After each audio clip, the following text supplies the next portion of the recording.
This year has been a big one for tablets. After the massive success of the iPad in 2010, other brands have been hot on Apple's heels to make their own super slate. But which one to choose? We've put 4 of the biggest hitters through the paces to see who comes out on top. We've got the HTC Flyer, the Motorola Xoom, the iPad 2 and the BlackBerry Playbook. Let's start with start time. We timed from when the tablet woke up to when the home screen was fully loaded, and the HTC Flyer was the fastest, taking just 7 seconds.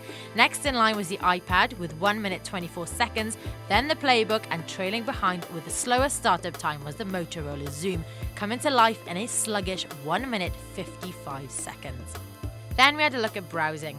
We went into each browser and loaded up a web page, checked out an article on BBC News and loaded Twitter. The iPad stormed ahead with fast page loading and smooth scrolling.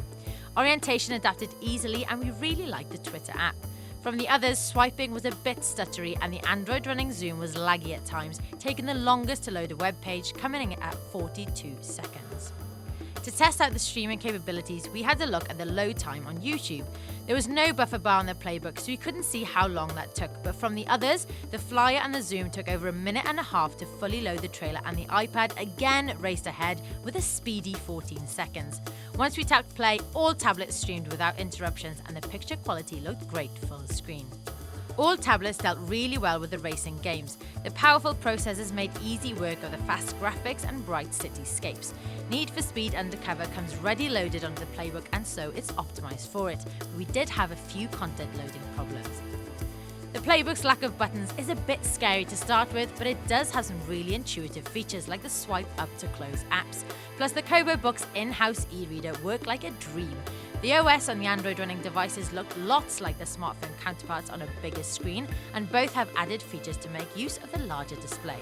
But the touchscreen lacks sensitivity at times, and we did find ourselves having to re-tap. Once again, the iPad came out on top. Our Apple Tab experience was slick, quick, and stutter-free. All of our slates pack a 5-megapixel back-facing camera, but the HTC Flyer was the only one we could zoom on while shooting video. However, across the board, picture-taking capabilities was poorer quality compared to the Tab's smartphone siblings. But king of the cameras in our test was the Motorola Xoom, with a huge range of settings to choose from to take the perfect pick. We've crowned Apple's 2nd-gen iPad the supreme slate in our test because the whole user experience you get is fast, intuitive, and fuss-free. But the Motorola Xoom did win the race for the best camera.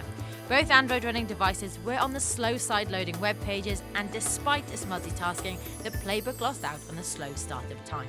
For the latest news, reviews, and features on all tablets, keep it locked to t3.com.